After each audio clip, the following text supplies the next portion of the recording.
Hi friends, please subscribe to Amravati Media and press the bell icon for more latest updates. రగులుతున్న తెలుగు తమ్ముళ్ళు reason ఇదే. రాజకీయాలలో కోరింది దక్కాలి, కావాలనుకున్నది జరిగిపోవాలి. పార్టీలకు అతీతంగా ఏ నాయకులైనా కోరుకునేది ఇదే. దీనికి ఎవరిని మినహాయించాల్సిన అవసరం లేనే లేదు.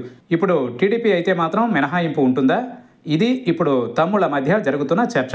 అయిన వారికి ఆకుల్లోనూ కాని వారికి కంచాల్లోనూ పదవులు వడ్డిస్తున్నారన్నది తమ్ముళ్ల మధ్య వినిపిస్తున్న డిటిఎస్ సౌండ్తో కూడిన విమర్శలు, విశ్లేషణలు కూడా. మేము పదవులు త్యాగం చేస్తాం, వారు పీఠాలు ఎక్కుతారు. ఇది కొద్ది రోజుల కిందట ఉమ్మడి కృష్ణా జిల్లాకు చెందిన సీనియర్ నాయకుడు, మాజీ మంత్రి చేసిన వ్యాఖ్య. ఇదేమీ ఆయన చాటుమాటున అనలేదు, బహిరంగంగా చెప్పుకొచ్చారు. దీనికి కారణం ఈ ఏడాది జరిగిన ఎన్నికలలో ఆయనకు సీటును నిరాకరించి వేరే వారికి, అందున వైసీపీ నుంచి తెచ్చిపెట్టుకునే వారికి కేటాయించడమే. పోనీ సీటు దక్కని నాయకుడిని సంతృప్తి పరిచే చర్యలు తీసుకున్నారంటే అది కూడా లేదు. ఇక ఈ తమ్ముళ్ల ఆవేదన తలకో రకంగా ఉంది.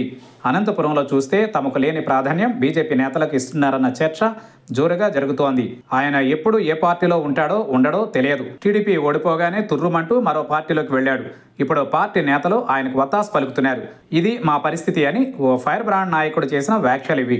కేవలం వ్యాఖ్యలతోనే ఆయన సరిపోచలేదు, బహిరంగ లేఖే రాసుకొచ్చారు. ఇక ఉత్తరాంధ్రకు వస్తే పదవులు దక్కలేదన్న అక్కస్సు స్పష్టంగా కనిపిస్తోంది. పొరుగు పార్టీలకు ఎక్కువగా ఇచ్చారని చెబుతున్నారు. అయితే ఇది పాత ముచ్చటే కదా అనే పెదవి విరుపు అక్కర్లేదు. తమకు ఏ పని కావాలన్నా జరగాల్సిందేనని పట్టుబడుతున్న కొందరు నాయకులు ఆ పనులు జరగకపోయేసరికి ఇలానే వ్యాఖ్యానిస్తున్నారు. ముఖ్యంగా ఉత్తరాంధ్ర జిల్లాలలో ఓ మహిళా నాయకురాలు చేస్తున్న దూకుడు రాజకీయాలు టీడీపీలోనే అంతర్గత కుమ్మలాటలకు దారితీస్తున్నాయి. ఓవరాల్గా చూసుకుంటే అయిన వారిగా తమకు ప్రాధాన్యం దక్కడం లేదన్న ఆవేదన అయితే తమ్ముళ్లలో కనిపిస్తుండడం గమనార్హం.